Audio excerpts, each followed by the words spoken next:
So it looks like the UFC is changing their gloves again. Except they're not really changing them, they're just reverting back to the old gloves. The new gloves were instated at a press event. A big deal was made about these new gloves, how they would be better for the fighters. They would help to resist against the eye pokes, stop the eye pokes, all this mess, all this hullabaloo going on with the new gloves. Looks like maybe they aren't working quite as the UFC thought they would. Let's see what Ariel Helwani and some of the rumblings regarding some of the media arrangements this week leading up to UFC 309 are saying regarding the gloves, or not saying, admitting defeat by not really admitting defeat. That's what's going on with the UFC right now, as it seems. Ariel Helwani saying the UFC has informed the fighters competing on Saturday's UFC 309 card in New York that they will be using the old gloves, not the new ones introduced back in June, per multiple sources. Specific reason is unclear at the moment. He said that he spoke to multiple people and that no fighter, no coach, no manager really gave any reason for why they were changing back or reverting back to the old gloves. Let's listen in on what he had to say exactly regarding the gloves. You just mentioned DC for this card, and they informed all the fighters of this yesterday. Tuesday is the typical historical check-in day, and that's an important little factoid, which I'll get back to in a moment. They told them all that, hey, good news, we're going to be using the old gloves for this card on Saturday, UFC 309. Now, some fighters were even told that they'll be using the old gloves for the next two pay-per-views. That's UFC 309 and 310, December 7th in Las Vegas. Others were not told that. Specifically, no one was actually told why. No one actually said, hey, we're not happy, with the gloves. We're not happy with the lack of knockouts. We're not happy with this, manufacturing default. No one was actually, from the people the multiple sources that I spoke to, no one was actually told the specific reason. All they were told was, hey, old gloves for this one. A lot of these guys have never used the new gloves before because it's their first time fighting. As you mentioned, they only introduced them in June, but some of them have used the new gloves. So, it's a bit of a change. And the vast majority of them trained in the new gloves because that's what they would do for people who are, getting to try them and fight with them for the first time. They will send you the gloves so that you can get used to them and get comfortable. That makes total sense, and it's the fair thing to do. And so not a lot of, to the best of my knowledge, questions were asked. But let's see really if they are used for 310. This is very atypical for the UFC. They don't usually introduce something and say, hey, we don't like it, we messed up, we're going back to the old. Maybe they modify, maybe they tinker, but definitely don't go back to the old, especially when you consider the massive to-do that they put on the press. So again, they're not going to admit defeat, they're not going to admit failure outright, but this is very, very telling of what is going on. Now we've got some numbers, and a guy that I've been following, I don't know how to say it, but Hey Jive Picks on MMA Twitter that I've seen a couple of times. He's made some of these videos in the past, but now he's being validated in a lot of respects. Let's listen to what he had to say. I cannot believe my eyes. The UFC listened to all the complaints and we're finally getting the change. This Saturday at UFC 309, the new UFC gloves will not be used. They're going to go back to the old gloves that they used years prior. I've been a massive spokesperson as to how the new UFC gloves have limited the amount of knockouts compared to the old UFC gloves. Made that post on October 10th. It got over 15,000 likes. I continued to track the data and it only got worse. UFC fights are going to decision at over 60%. The knockout rate with the new gloves is less. I just got to say this. One championship over in Asia, for anybody who doesn't know, they have a 72 or 73% finish rate. They have a 73% finish rate.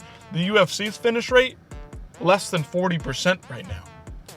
Than 24%. It hasn't been lower than 31% over the last 3 years. The non-believers were saying, oh, the weight classes. I filled in the data to check out these weight classes, and what we saw was an increase in decision rate for every weight class except women's flyweight and men's featherweight, and a decrease in KO rate in every weight class except for middleweight. Seems like the UFC caught up to this, and they're gonna make a change for the big pay-per-view this Saturday. Is that because they want Jon Jones to be poking eyes out out there? I don't know, but I gotta believe my data helped them make a decision. Love this stuff from him. People doing their own research, common sense, watching the trends and making decisions and forming opinions and ideas around what is really going on. And this is what a real world should be operating on. Not just being told what the UFC says, not just pandering to the UFC because they say the gloves are better, but actually following the data. This guy's clearly doing his job as a citizen and as a fan of MMA. Let's see what Ariel and the crew had to say regarding some of these numbers as well. Graphic here that shows the differences from the beginning of this year to the end of May to the beginning of June when they introduced him. June 1st is when they introduced him at UFC 302 to now. There's essentially about the same amount of fights. Old gloves, 210, new gloves, 213. But if you look at these, the fans have complained about less knockouts, and there are statistics to back that up. In all but 3 weight classes, the KO rates are lower, some significant. Wow, welterweight is like off a cliff. Welterweight, heavyweight is down 19% as well. Yeah. Light heavyweight down almost 12%. 29% different, 30% different in KO rates. In the welterweight division, you think of some of the heaviest punchers in the entire MMA world, in the history of MMA. A lot of them have come out of the welterweight division or at one point fought in the welterweight division. Getting knockdowns left and right, good boxers, good stand-up guys. I mean, come on, what are we doing here? Bantamweight? The last couple years, bantamweight's been on an ascension track. We've had great fun fights, TKOs, knockouts from bantamweights. They're down 12%. And heavyweight is down 20%. Heavyweight, the division where everybody knocks everyone out with just a touch, they're down 20%, 1/5 of all fights. That's like taking away one knockout. I mean, just across men's weight classes, it's down 10.6%, which is crazy. And across men's and women's, it's 10.3%. And then they have the knockdown statistics. All of this, by the way, courtesy of Nate Latshaw, who is a fantastic follow on Twitter. He has amazing statistics out there. But like, yeah, I mean, there's clearly less knockouts. There's clearly less knockdowns across both men's and women's divisions. Look at the knockdowns. Welterweight, same thing. 125% less knockdowns, essentially. That's insane. And a lot of these weight classes. Weird that middleweight is up and flyweight is up, and then women's flyweight didn't change. Obviously, there's going to be some outliers. That's what we're talking about. But we've had about 6 months to see what these new gloves are doing. Remember that streak back in June where there were no knockdowns, no knockouts for like 2 or 3 cards straight? That's absurd, considering there's about 10 to 15 fights per fight card. Change it all. Yeah, it's just Alex Pereira. You just put Alex Pereira in the division. And yeah, so I mean, from a fan perspective, that is an incredible. Crazy. My guy Eric McGracken over here on Twitter, he says this, and listen, I've been saying this, I've been thinking this for a long time. Less brain trauma is actually a positive development. Hot take here, but how many people in boxing tragically pass away? In boxing matches, after boxing matches, there's much more that die from boxing than they do MMA. Smaller gloves, bigger gloves, you get hit a lot more, a bunch of smashing. You in boxing matches are getting hit 100 or more times at a bare minimum. That's like 100 concussions. In MMA, you're not getting hit that much because you can get knocked out a lot easier with the smaller gloves, with the head kicks. Bare knuckle.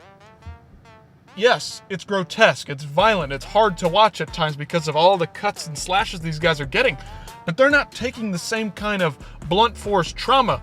They're using their knuckles, the pinpoint knuckles, to hit right on the chin, right on the temple, and shut somebody off, if not just cut them and put them away. Eric McGracken says it perfectly again. MMA started with no gloves. Gloves weaponized the fist. KO, TKO via punches went up by 10 times with the gloves. If the new gloves that de-weaponize the fist to an extent is a good thing, provided the hand protection is still good. I argue that the more you get hit, the more brain trauma you are going to have, the more long-lasting issues these guys are going to go through with.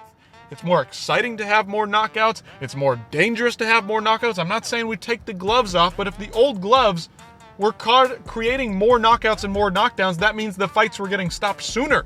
Guys were taking less damage over time. Just my thoughts and opinions on that. And to finish up, we got a good meme here. Jon Jones going back to the old gloves. So does that mean Stipe gets to wear goggles to protect him from all the eye pokes? I don't know. This is pretty wild. I think the gloves have been pretty awful. Again, remember that streak that we were on? 2 or 3 events, no knockouts. That's crazy. I don't know if there's ever been a streak like that across 20 or 30, 40 fights, whatever it was, back in June, where there were no knockouts. I don't know if that's ever happened before in the history of MMA. But let me know what you guys think about all this. It's kind of crazy, kind of interesting. We'll see what happens going forward, and I'll see you in the next one.